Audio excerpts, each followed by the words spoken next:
Dạ. Trên đời này anh sợ cái gì nhá? Anh sợ mất em.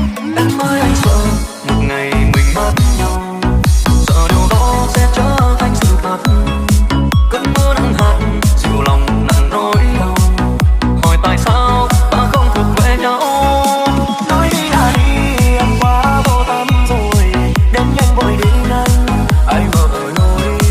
Để em rời xa anh không còn lời hứa đó, lối về mình anh mới đến.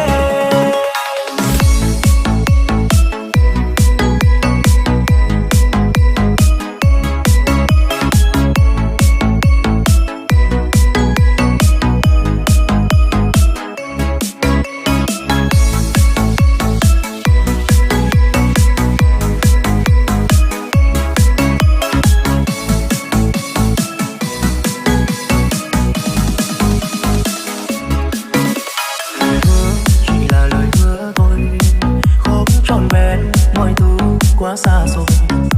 Người nói chẳng cần ai khác hơn anh, vậy mà giờ đây em buông lời chia tay.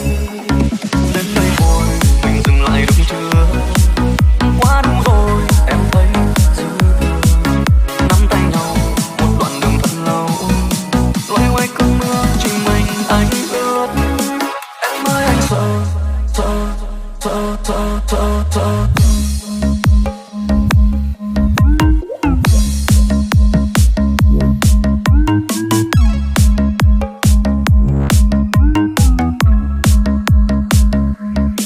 You gotta lick it before we kick it.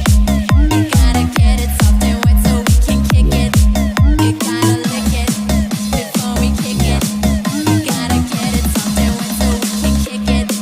Em ơi anh sợ một ngày mình mất nhau, sợ điều đó sẽ trở thành sự thật.